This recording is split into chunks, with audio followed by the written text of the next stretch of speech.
Hi, in this video I'm going to talk about question number 2 of homework 10 of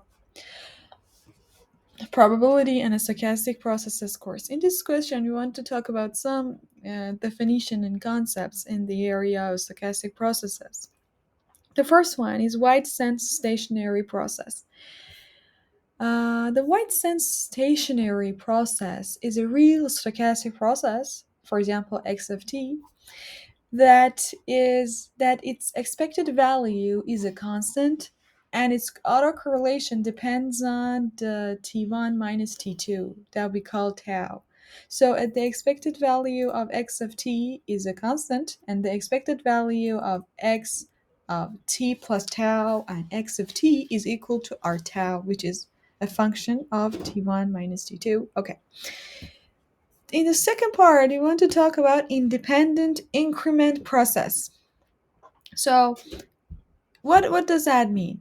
For a time interval t, uh, and a linear order, for example, we imagine S1 smaller than T1, T1 smaller than S2, S2 smaller than T2, till, I mean, we have a sequence of time, and we have a stochastic process x, which is indexed by t.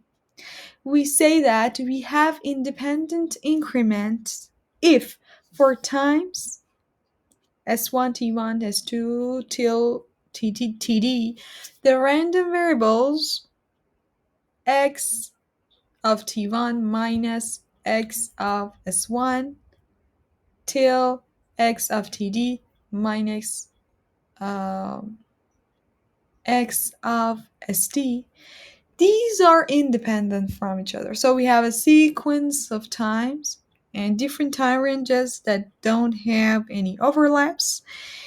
And we say that the random variables within these ranges are independent. And this is called an independent increment process. In the fourth part, we're talking about, okay, yes, in the third part, we are going to talk about Markov process. So Markov process is very interesting and it has a lot of applications in machine learning in different areas. And a process x of t is a Markov process if the past has no influence on the statisticians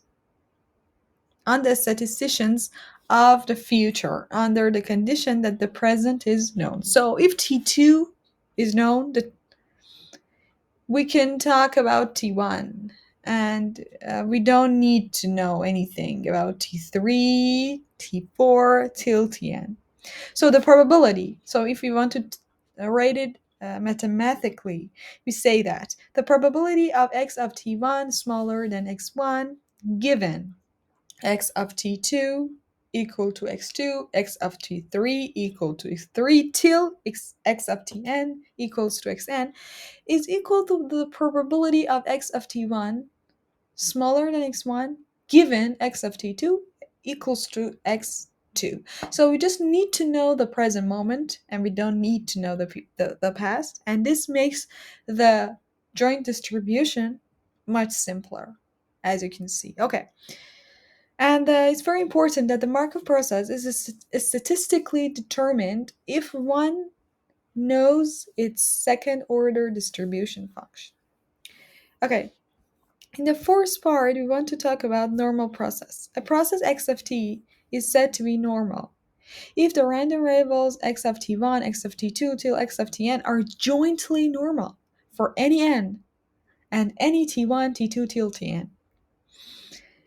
So this is very interesting that the joint distribution is normal, and we can write the joint distribution of x1 till xn for t1 and tn till tn, like the formula which we had for normal distribution.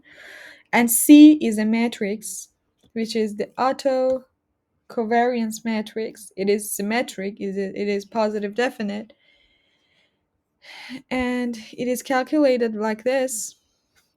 And it's important to say that the statistics of a normal process is completely determined in terms of its mean and auto correlation, R of T1 and T2, or autocovariance, C of T1 and T2. And that's very interesting. Okay, let's talk about the fifth part. Okay, let me check if the video is fine. Okay. In the fifth part, we want to talk about SSS, strict sense stationary process. So a real stochastic process x of t is SSS if its statistics is not affected by a shift on time. So x of t and x of t plus epsilon have the same statistics for any epsilon. So it is not affected by a shift on time. And in the sixth part, we want to talk about white noise. So if we think that V of t is a white noise, is a zero mean white noise, we know that the R of V, the R of VV, the autocorrelation of V for time t1 and t2 is equal to Q of t1 times the delta function of t1 minus t2, where Q of T1 is called the average intensity. The average intensity of the values of the white noise at different times. And okay, so Q of T1 is the average intensity, and the values of white noise at different times, for example, X of Tj and X of Ty, are nearly independent. They are, and we can say that if they're independent, so they are uncorrelated. Okay, so that was about the white noise, which is very useful in different calculations and in different areas. The seventh part is mean ergodic process. Sorry. The mean ergodic process. We want to talk about a mean ergodic process. So, if we say a stochastic process is ergodic, we mean that all its statistics can be determined from a single sample. And when we say that a stochastic process is mean ergodic, is when we know that the first the E of x of t is a constant, and the limit of 1 divided by 2 times t, and the integral of x of t for minus t till t is equal to a constant and is equal to the expected value of x of t. This is the meaning of mean ergodicity. Then we are using this definition in part in question number 3, and the question is which of these is mean ergodic. So we first calculate the expected value of x of t. If it is not constant, so it is not mean ergodic. And after we notice that this is constant, we go through the limit and we calculate the limit. And let's go to the last part, which is the martingales.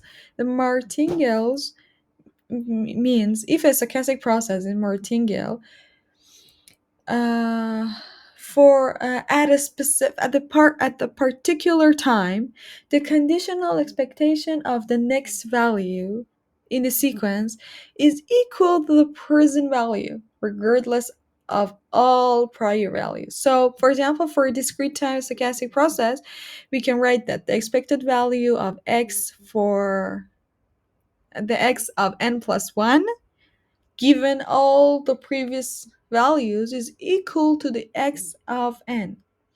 So the conditional expectation of the next value in the sequence is equal to the present value, x of n.